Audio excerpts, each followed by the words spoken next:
adab mengambil air sembahyang. Maka apabila selesai daripada istinja, maka jangan ditinggalkan bersugi. Ini ada itunya. Karena sabda Nabi Shallallahu Alaihi Wasallam, as-siwaku mutahharatun lil fammi wa maradatu li rabbi wa mujlatu lil basari. Artinya bersugi itu menyucikan bagi mulut, lagi meridhokan bagi Tuhan, dan menerangkan bagi mata.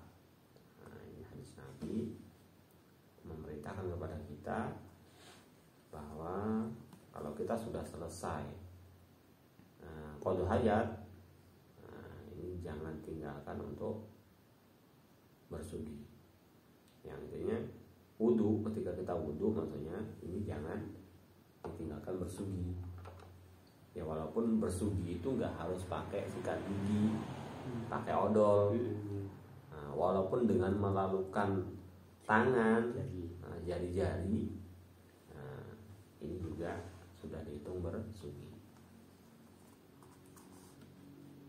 Karena dalam hadis juga yang lain, ini seperti yang di bawah ini. Dan sabda Nabi Shallallahu Alaihi Wasallam, as-salatu bisiwak afdalu min sab'ina salatin bila siwak. Artinya satu sembahyang dengan bersugi itu terafdol daripada 70 sembahyang dengan tiada bersugi. Makanya sebagian orang-orang ini menggunakan kayu siwak, kayu arak siwak. Ya, kayu siwak. Nah, itu ketika mau sholat itu digunakan bersugi. Asal mau sholat. Ya. Bahkan kalau bersugi ini adalah sebagian daripada kesunahan sebelum wudu. Sebelum wudu itu juga disunahkan untuk bersugi. Dan di sini bahkan sebelum sholat itu disunahkan untuk bersugi. Satu rakaat sholat itu bersugi. Kita mau sholat nih, bersugi dulu, terus sholat, itu lebih bagus daripada kita sholat 70 rakaat tapi enggak bersugi. Nah, ini fadilah. Ini banyak. Jadi apa harus pakai siwak, Pak? Enggak juga. Sebenarnya enggak. Bahkan sebagian itu walaupun dengan sesuatu yang kasar. Bisa jadi mungkin nanti dengan tapi kalaupun dengan kain nanti jangan sampai mengeluarkan darah. Takutnya nanti kalau dengan kain ini kan, makanya juga harus hati-hati. Pakai kayu siwak itu pun harus hati-hati loh. Kebanyakan orang setelah sikat gigi kantongi. Ketika sikat gigi pun nanti pakai kayu siwak tadi. Ketika nanti di siwaknya tadi ada najis ataupun darah tadi yang menyangkut di sini darahnya, kita bawa itu sudah menanggung najis.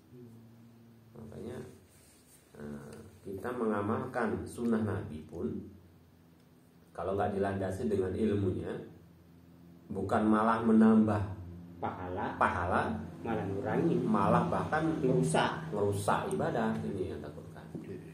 Makanya semua itu harus dilandasi dengan ilmu. Dan sabda Nabi Shallallahu Alaihi Wasallam, laula an asuqa ala umati la amartuhum bisiwaqi inda kulli sholat. Artinya, jikalau tiada bahwa kesukaran atas umatku, niscaya kusuruhkan akan mereka itu dengan bersugi pada tiap-tiap sembahyang. Dan Rasulullah tahu ya kan, sulit menjaganya. Kalau memang nggak sulit, sebenarnya Nabi itu sudah mewajibkan. Karena memang pahalanya itu lebih banyak. Orang yang mau sholat itu pakai bersugi dulu.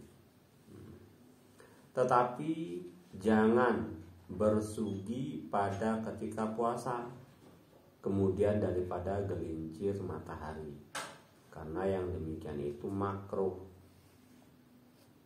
Poso sudah masuk waktu zuhur itu jangan bersugi. Karena itu hukumnya makruh. Karena nanti kalau nggak pintar-pintar pun bisa menjadi batal. Contohnya ini kayu sugi tadi, siwak tadi, kita pakai siwak kita keluarkan ini kan basah ini ya. Ada bekas ludah, kita masukkan lagi, itu bisa membatalkan wudu, bisa membatalkan puasa. Makanya saya pernah bahas dengan kawan-kawan, puasa itu apa, bisa membatalkan puasa, yaitu dengan memasukkan barang sesuatu ke mulut. Contohnya benang, orang jahit kan ada benang ya. Biasanya kalau mau masukkan ke dalam jarum dilamut dulu. Kan basah ini, dan dimasukkan colok lagi nggak masuk. Ini kan dalam keadaan basah ini. Sesuatu yang sudah di luar mulut dimasukkan ke mulut lagi, kalau dia nggak ngeludah berarti sudah ada barang lain yang masuk ke dalam mulut berupa air. Ya. Dia telan, itu juga bisa membatalkan puasa. Makanya nggak sembarangan. Itu Pak puasa wudu kumur-kumur nggak apa-apa. Kalau itu nggak apa-apa. Kalau kumur-kumur nggak wudu. Makanya kumur-kumur itu juga kan nggak ada niatnya itu. Yang jelas kumur kan dibuang.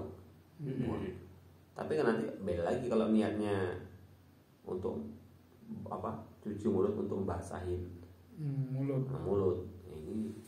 Tapi kalau memang niat wudu, misalnya kan, ya mungkin nggak tersadar, ada juga yang beberapa ya tertelan. Tertelan kayak mana? Sebenarnya ini kalau wudu, yang alangkah baiknya kalau memang dia puasa dan yakin dia, kalau kumur-kumur ini pasti ada masuk. Jangan kumur-kumur. Karena kan sunnah sendiri. Karena itu sunnah. Kesunahan. Ya, karena cuma sunnah kan itu. Tapi dengan kumur-kumur itu kalau memang dia yakin nggak akan membatalkan puasa, ya nggak masalah. Cuma diusahakan kalau habis zuhur setelah gelincir tadi pun ya. Kalau di dalam kitab itu yang dimakruhkan itu ketika kumur-kumurnya itu dengan bersangatan. Maksudnya bersangatan mana? Masukkan. Itu. Nah, kan ada itu sebagian. Nah, itu memang makruh. Bahkan itu bisa membatalkan ya. Makanya perlu hati-hati juga. Sudah. Pada tiap sembahyang, tetapi jangan bersiwak pada ketika puasa, kemudian daripada gelincir matahari. Karena yang demikian itu makruh. Dan kemudian daripada itu, maka engkau duduk pada tempat yang tinggi, padahal menghadap kiblat, supaya tiada kena akan dia kepercikan air. Maksudnya apa?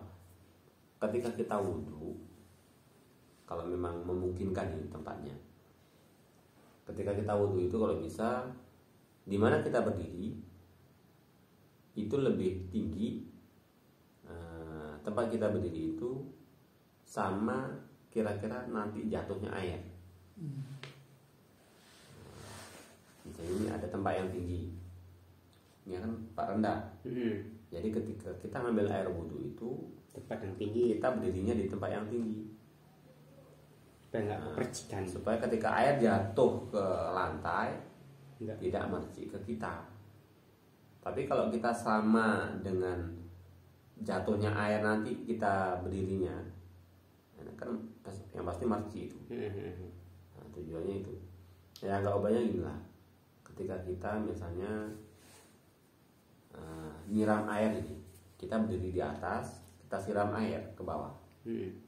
Itu merciknya kan nggak nggak nyampe. Kebanyakan nggak nyampe ke kita, apalagi ke kain kan gitu.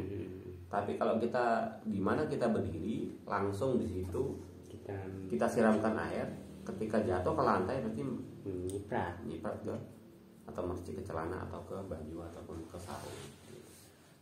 Ini usahakan kalau wudu kalau bisa. Nah, kalau memang memungkinkan tempatnya. Nah, ini kita berdirinya di tempat yang lebih tinggi daripada tempat jatuhnya air nanti.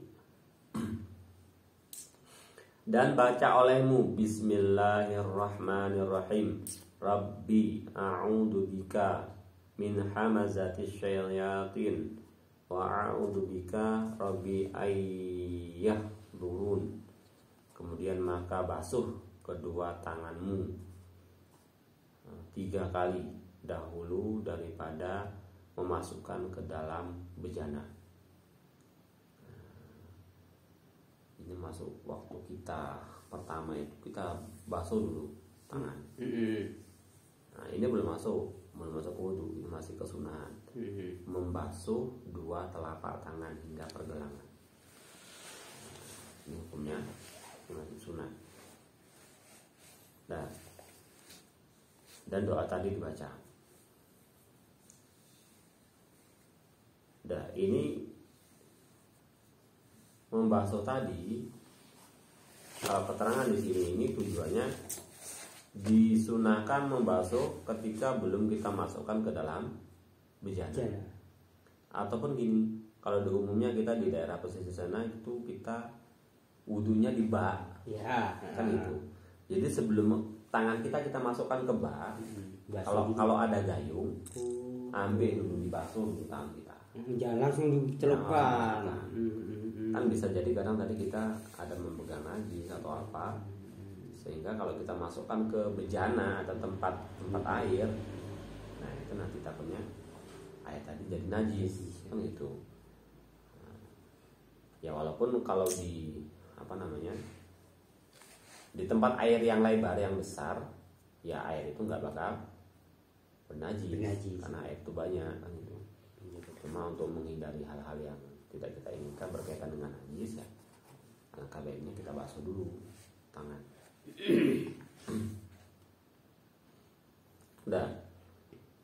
Dan baca olehmu Allahumma inni as'alukal yumna wa barakata wa a'udzu bika minasyumi wal halakah. Dan engkau niatkan rafa' hadas dan istibah habis sholat, dan engkau kekalkan niatmu itu hingga membasuh muka, karena tempat wajib niat itu pada ketika membasuh muka, tetapi sunnah diniatkan mengambil air sembahyang pada permulaan membasuh tangan. Nah, jadi ketika kita basuh tangan tadi melafalkan ini sebenarnya. Jadi ketika kita basuh muka pun, basuh tangan, itu kita niatin dalam hati.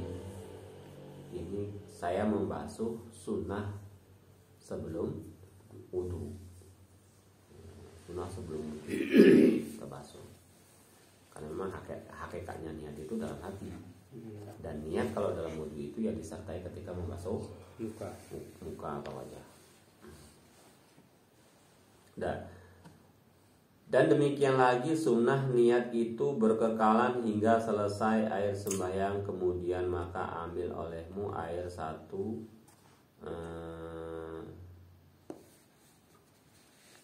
cibuk, satu gayung cibuk, dan berkumur-kumur. Kalau cibuk bukan gayung, apa namanya ini? Oh, satu ini. Nah, untuk berkumur-kumur. Nah, engkau dengan dia 3 kali. Dan baca olehmu ketika itu Allahumma a'inni ala tilawati kitabika wa kasrati dzikri laka fasabbitni bil qawli sabiti fi hayati dunya wa fil akhirah. Ini sebenarnya ini doa-doa ini doa ketika kita membasuh anggota wudu. Jadi kalau niat wudu itu ya di pertama tadi ketika basuh muka kan itu. Tapi di sini kan belum masuk ke situ. ini masih masuk ke sunnah wudhu sebelum wudhu, sunnah wudhu sebelum wudhu. Itu diantaranya basuh dua telapak tangan, kumur-kumur, sama istinsa, menghirup air ke dalam hidung. Memang penjelasan di sini ini nggak selengkap di fikih.